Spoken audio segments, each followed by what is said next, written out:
And I really appreciate your time.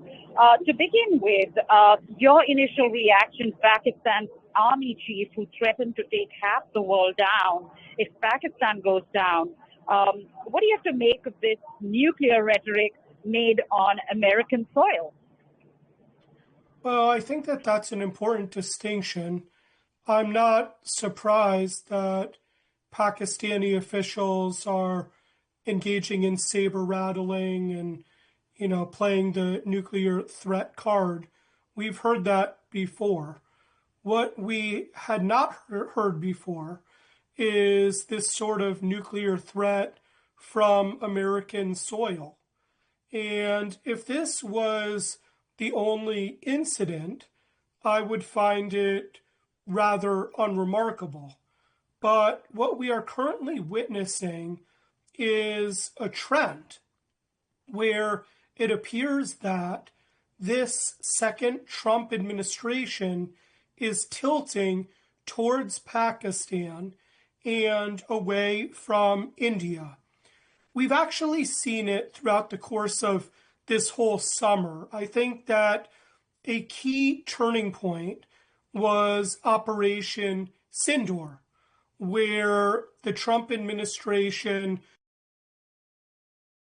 India-Pakistan conflict as if those two countries are on equal footing, on equal terms with the United States, and that the conflict itself is, that no one party is more culpable than the other, when of course the entire conflict was set off by Pakistan-backed terrorists killing large numbers of Hindu civilians. And then the Trump administration came in and claimed credit for reducing the conflict. And the Pakistan was very, very happy with the Trump administration's interventions. They did some personal dealings. They talked very publicly about recommending Trump for the Nobel Prize. And it was really at that time, a few months ago in May, that I began to see this shift from the administration away from India in the direction of Pakistan. I don't see these as independent data points. I see them as part of a worrying trend. Let's just dig a little deeper. What message does US's inaction send to allies and adversaries when when the US is providing a platform of sorts without any consequences to what the general has said? I do think that the United States needs to be mindful about being consistent in terms of supporting our allies and not, showing too much warmth to adversaries, including adversaries of our allies and countries that support Islamist extremism and terrorism regionally and around the world. I don't fully understand, to be honest, what this administration is doing with respect to India, because US-India relations are the product of a tremendous amount of effort and investment. And the administration, before it was elected, in the campaign season, attached a lot of importance to the US-India relations with all sorts of projections about the amount of trade between the two countries, discussion of deepening military ties, both bilaterally and through the Quad, and the overall focus of US grand strategy, which we were told is to contain China in the Pacific. And the pillar of US containment of China in the Pacific, we were told, was a strong US-India relationship. And so I projected that US-India relations under the second Trump administration would actually get stronger, not weaker. So it's a bit confusing. Simultaneously, Japan also is a longtime U.S. ally. I mean, not from the very beginning, of course. There's a history there of war, but after World War II, Japan became increasingly an important ally, does a lot of trade with the United States, was seen as a bulwark against Chinese expansion. And U.S. tariff policy to Japan is also seen as very unfair, offensive, and destabilizing to that bilateral relationship as well. And so I don't really understand why, given the supposed importance the Trump administration attaches to containing China, why the U.S. is then weakening our key allies in the region, especially in the Indo-Pacific and India. Now, Max, you did mention about, the shift that we saw from February to the summer in viewing India as a strategic ally at one point to Trump's most skeptical stance on India. How do you see this all play out in the days ahead? Well, what we've seen out of President Trump is that sometimes he very rapidly, even instantaneously, changes his rhetoric and overall positions towards the country. We've seen that many times with respect to how Trump talks about Putin and ending the conflict, the Russia conflict in Ukraine. So it is possible that Trump planning, or maybe it's not even planned and he'll just end up massively alleviating the threatened tariffs against India. That I would not rule that out. That is very possible, knowing this administration and how sudden and unpredictable it can be, especially over tariff policy. So it wouldn't shock me especially if there is some progress in that big Alaska meeting between Trump and Putin.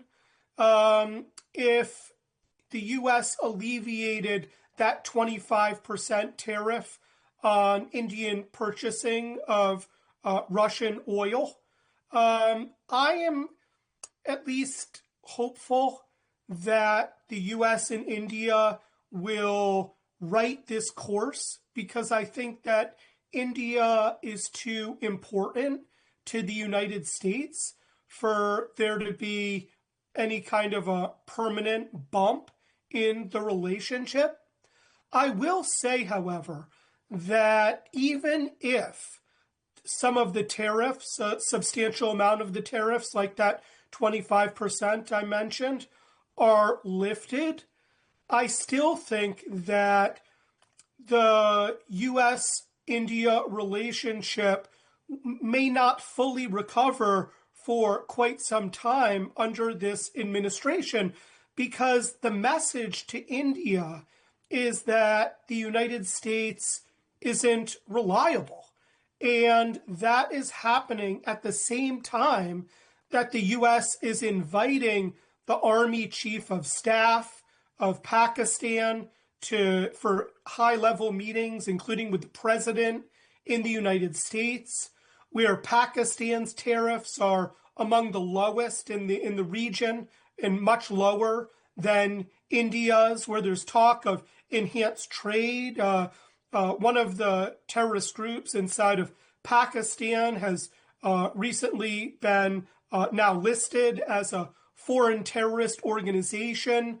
And so there are all sorts of data points which suggest that there has been a tilt away from India, even beyond just the tariffs. And for that reason, I don't know that the Indian public and Indian officials will count on the United States in the same way as it did, say, 6 months ago. Now, after Operation Sindoor, after a week, we heard President Trump saying that he had brokered peace between the two nations, while the government of India has a different version of this. What is your impression of this whole operation and how it played out, and the versions that we hear from both sides? Well, I was not party to the high level interference by or involvement by the Trump administration into that conflict. So I cannot really say with any level of confidence exactly what the Trump administration's role was. What I do know, and which the general public knows as well, is that President Trump claimed a lot of personal responsibility for the end of that conflict, for the cessation of, military blows by both India and Pakistan. And I also know that Pakistan became very vocally supportive of the US role and recommended a Nobel Prize for Trump, whereas India really chafed at the level of US involvement, and especially Trump claiming so much credit for the course of that short war. I think that it demonstrates a lack of expertise in terms of understanding how not to act towards India. I think that India feels like it's not being fully respected, and that the Trump administration doesn't fully appreciate its contributions, and also doesn't really regard India as a fully independent country on the world stage, even though it's the largest democracy in the world with the largest population and soon will be the third largest economy. So I don't think that the Trump administration knows how to speak about India or to India in the most productive way. And finally, Max, US-India relations at this point are at the rock bottom. How do you see this in the larger scheme of things in the region and, of course, in the Indo-Pacific, countering China? Well, I think that we need to be a little bit patient in terms of the meetings between Trump and Putin. In a weird way, that war in Russia is connected to US-India relations, because a lot of the current problem from the perspective of Washington is the Indian purchasing of Russian oil, which fuels the war in Ukraine. I think that I'm certainly hoping for some kind of a breakthrough in those conversations. And if so, I believe that will improve, that'll set the US and India back on the correct course. I'm also paying attention not just to the tariffs, but to the Quad relationship between the US, India, Japan, and Australia. That alliance is seen as very important for counterbalancing against China. Its viability, or at least its strength, has been cast in doubt by this turn for the worse in US-India relations, as well as the conflict between US and Japan. But, the China threat isn't going away. And the United States, especially under this administration, sees China as a threat that needs to be contained. And that is going to require the US to mend relations with allies in the Indo-Pacific region. And so in that sense, I have to be optimistic moving forward. And On top of that, we live in a globalized world. And if something's bad for the Indian economy, it's also not good for the US economy. I do not see, the global economic system in zero-sum terms. And so it is actually in the US interest for Indian economic growth to continue apace. That is a very basic concept, which I think is poorly understood by elements within the Trump administration, which sometimes go by, this concept of America first. They think America could essentially seal itself off from the rest of the world, become more economically independent, or constantly push for asymmetry in trade relations. But that's a dangerous path to go down. It can have not just a negative effect on the financial system, but also in terms of military ties.